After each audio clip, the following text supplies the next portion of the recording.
Hello guys and welcome back to the channel. So today Palantir announces a new product, a mixed reality headset. So I want to talk to you about that.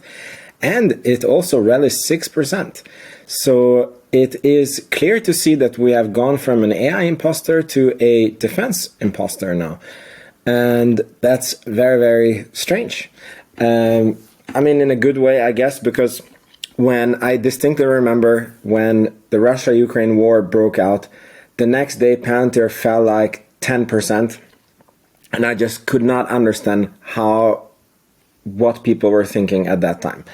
So the market clearly thinks that Palantir is going to benefit from the current conflict that is going on in Israel. Again, I hate that this is the fact. I hate this conflict. I really hope it ends soon and swiftly and with as little casualties as possible. But in this video, I'm going to talk to you about this new product that Palantir released, my thoughts on it, whether it's good or neutral or not good, and I'm going to give you my price predictions of what's going to probably happen with Palantir based on technical analysis, which is highly unreliable, and this is my very late 11 o'clock in the evening thoughts about the stock. So do with it what you will. And while you're at it, please make sure that you subscribe. And let's begin the video. So Palantir announced a mixed reality product, and I saw this on Twitter, and I had a very hard time finding where this announcement was. And it was actually announced on LinkedIn, which I find very, very strange. I've never seen Palantir announce anything on LinkedIn. It's not on their investor relations website. It's not on their website as far as I could see.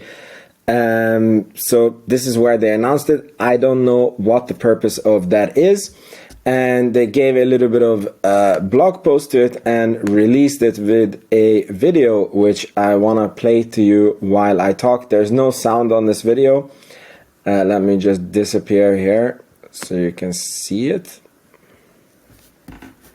So basically it's showing how this integrates with military data services already, and there has been very interesting rumors about this in the Palantir community, and people have been guessing that Palantir is going to produce a headset, and I'm super happy that they didn't actually produce a headset. This is an app, and this app is actually agnostic to what hardware that you use it on. They're actually going to show it. This is the Jarvis Iron Man view that you can see in your headset if you wear it. It's really, really cool. I guess this is mainly for military use cases. I have a hard time to see what other use cases. Maybe when you're like planning cities and planning huge infrastructure projects and the engineers are working together, maybe this could be actually quite cool to see the terrain like this and be able to ball with the other people on how to build bridges or what have you.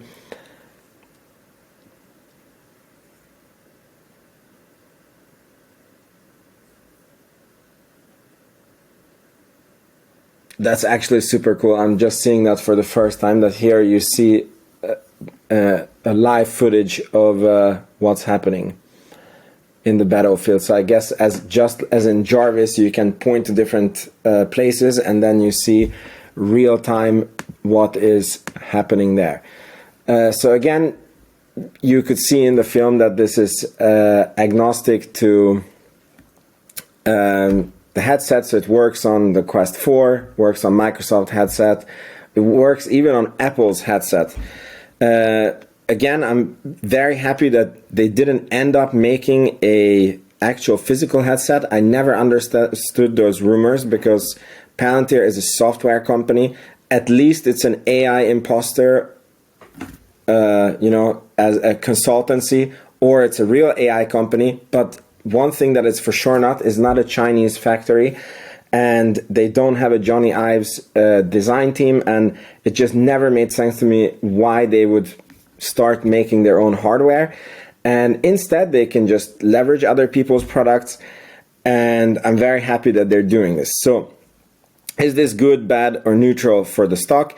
I actually happen to be reading a book called Common Stocks, Uncommon Profits, and it's a very good book about investing. And the writer talks in the book about how every company does R&D, and you have to assume that many of the R&D projects fail. So many of the new things that you try in a company, it's going to fail. Then on top of it, you have to assume that when the company is bigger, that these new projects that they bring on is not really going to add to the bottom line or the revenue or even the top line of the company for many, many years to come to the future. So this is a little bit what I'm thinking, that this is a product that Palantir came out with. I understand why they're going into this direction.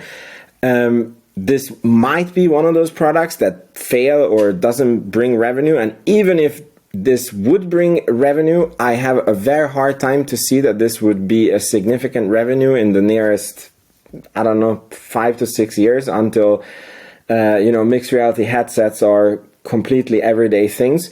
My guess is that this would be just an add-on to services that they already provide to the army. But I might be completely wrong about this. So I think that this is a very neutral thing for the stock.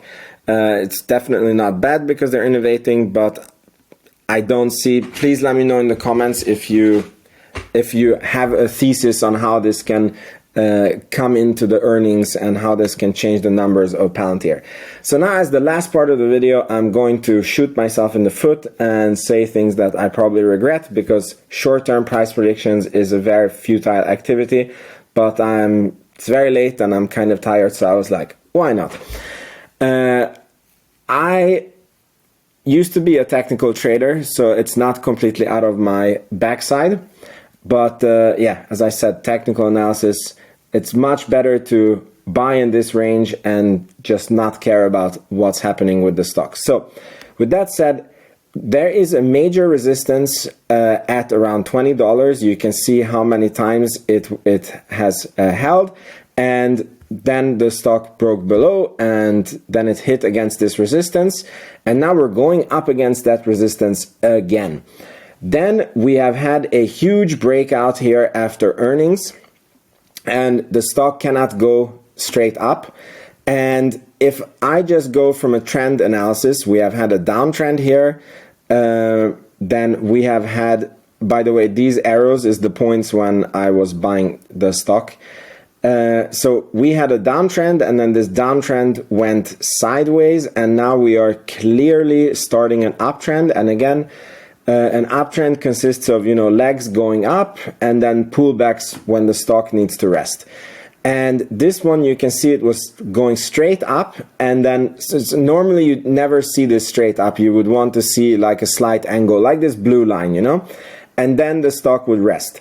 But this was so bullish, it went straight up, and then it didn't come down, it went like completely sideways. So, but you can see that it's almost as time-wise, it's even longer than the stock price going up. Or maybe you look from here to here, and then it's like quite equal time that the stock has rested. And now we're ready for another leg like this. We bounced on this trend line that I just drew in here. And this, if you put it here, it would take you all the way up to like $26, $28, which would be the next resistance. And my best guess would be that we break through the 20, we go up to the 28, and then we would go sideways a little bit in a new channel. So again, this is completely unreliable data. I'm probably going to regret that I even made this price predictions. I don't know why I did it. It's because it was late and it was fun. So thank you so much for watching. Please let me know what you think in the comments, and I'll see you in the next video. Ciao, ciao.